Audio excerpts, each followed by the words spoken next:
కొన్ని రకాల గుండె దడ ఉంటుంది కదా సార్. ఎక్టోపిక్ బీట్స్ లేదా ప్రీమెచ్యూర్ వెంట్రిక్యులర్ కాంట్రాక్షన్స్ అని చెప్పేసి అంటుంటారు. వీటిని న్యాచురల్‌గా తగ్గించుకునే మార్గం ఏమన్నా ఉన్నాయా సార్? ఒక రకమైన గుండె దడని ప్రిమెచ్యూర్ వెంట్రిక్యులర్ కాంప్లెక్సెస్ లేదంటే ఏట్రియల్ ఎక్టోపిక్స్ గాని, వెంట్రిక్యులర్ ఎక్టోపిక్స్ గాని అంటాము. అది ఒక రకమైన గుండె దడ. అంటే పేషెంట్‌కు సడెన్‌గా ఒక ఎక్స్‌ట్రా బీటింగ్ లాగొస్తుంది. సడెన్‌గా గ్యాప్ వచ్చినట్టు అనిపిస్తుంది. అంటే ఒక మిస్డ్ బీట్ లాగా ఒక బీట్ ఆగినట్టు ఫీల్ అయితాడు.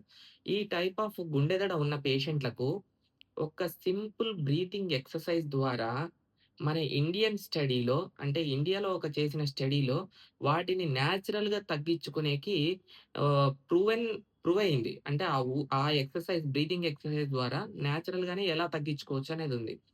ఆ టెస్ట్ ఏంటి ఆ సింపుల్ ఎక్సర్‌సైజ్ ఏంటంటే మామూలుగా మనము ఊపిరి ఒక్క నిమిషానికి 14-20 సార్లు తీసుకుంటాం.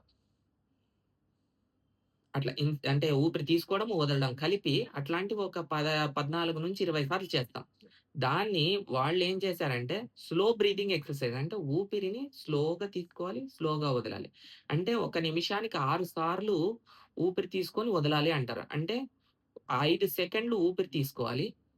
5 సెకండ్లు ఊపిరి వదలాలి. అంటే ఒక పూర్తి ఊపిరి అనేది 10 సెకండ్స్ పడుతుంది. నిమిషానికి 60 సెకండ్లుంటాయి కాబట్టి, టోటల్ ఒక నిమిషానికి 6 సార్లు ఉంటుందనమాట. Total breathing. అంటే ఒకసారి తీసుకోవడం, వదలడం అట్లాంటివి 6. 5 సెకండ్లు తీసుకోవడం, 5 సెకండ్లు వదలడం. టోటల్ ఆ ఊపిరి ఒక్కసారి తీసుకొని వదిలేదాన్ని 10 సెకండ్స్ పడుతుంది. అట్లాంటివి 6 సార్లు. సో, టోటల్ బ్రీతింగ్ అనేది స్లో చేయడం ద్వారా కూడా ఈ వెంట్రిక్యులర్ ఎక్టోపిక్స్ అంటే సడెన్‌గా ఒకసారి ఇట్లా మామూలుగా రెగ్యులర్ కొట్టుకునేది సడెన్‌గా ఒక ఎక్స్‌ట్రా బిట్. ఇట్లా షేక్ ఇచ్చినట్టు అవుతుందన్నమాట హార్ట్. దాన్ని వెంట్రిక్యులర్ ఎక్టోపిక్స్ అంటాం.